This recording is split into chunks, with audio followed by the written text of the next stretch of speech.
parents have failed these kids.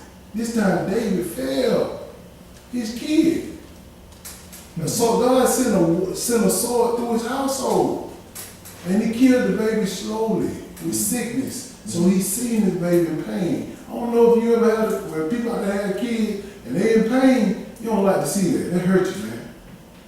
That hurts you. I remember my kid had pneumonia. I used to come to the hospital and just sticking her with IV shots and I had to look at her. Man, that thing was scared me and my wife so much.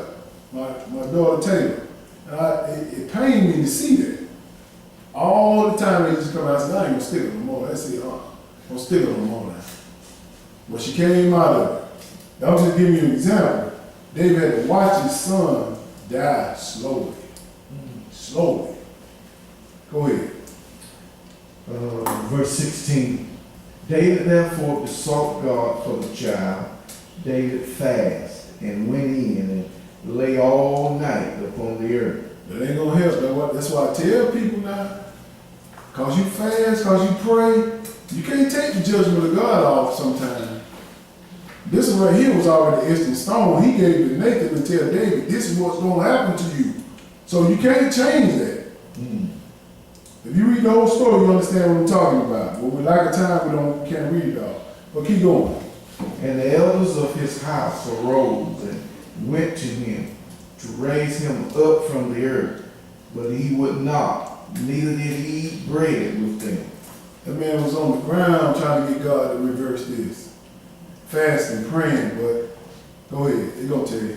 And it came to pass on the seventh day that the child died. And the servant of David feared to tell him that the child was dead. For they said, behold, while the child was yet alive, we spake unto him, and he would not hearken unto our voice. How will he then vex himself, if we tell him that the child is dead? Go ahead. But when David saw that his servant whispered, David perceived that the child was dead. Therefore David said unto his servant, is the child dead? And they said, he is dead. See? All that because he was covenant another man's wife. That's why I tell you, all that because he was committing adultery.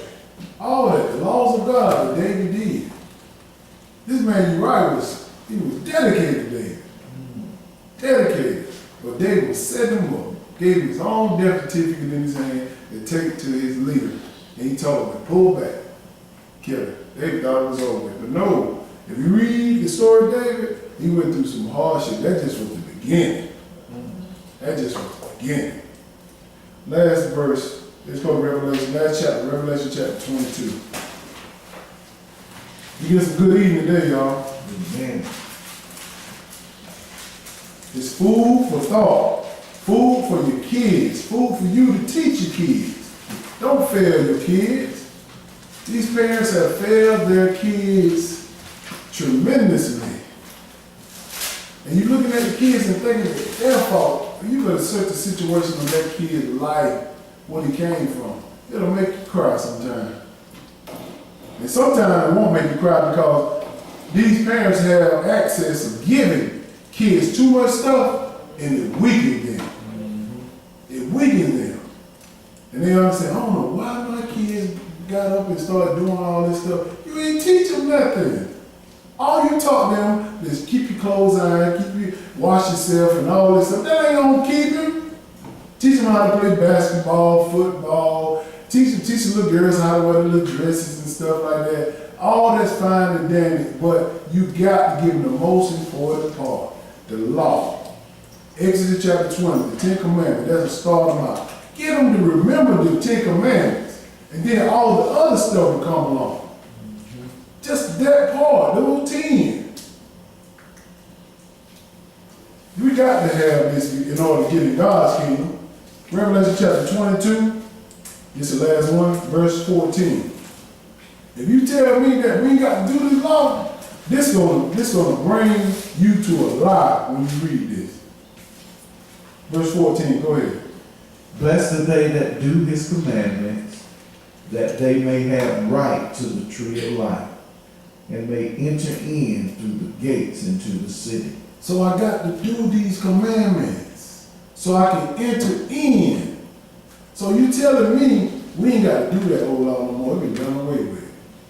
You lying, because if I don't do this law, I won't enter in who kingdom? God's kingdom. Let's see who's on the outside. Go ahead. For without a dog, I told y'all about them dogs now. They ain't talking about no animal. That's a sodomite. They're homosexual. Go ahead. and sorcerers, and whoremongers, and murderers, and idolaters, and whosoever loveth and maketh a lie. All those sound like commandments. They break them. So do yourself a favor as a parent and do your kids, equip your kids with something to fight with. That something is the law. And I thank you for your time.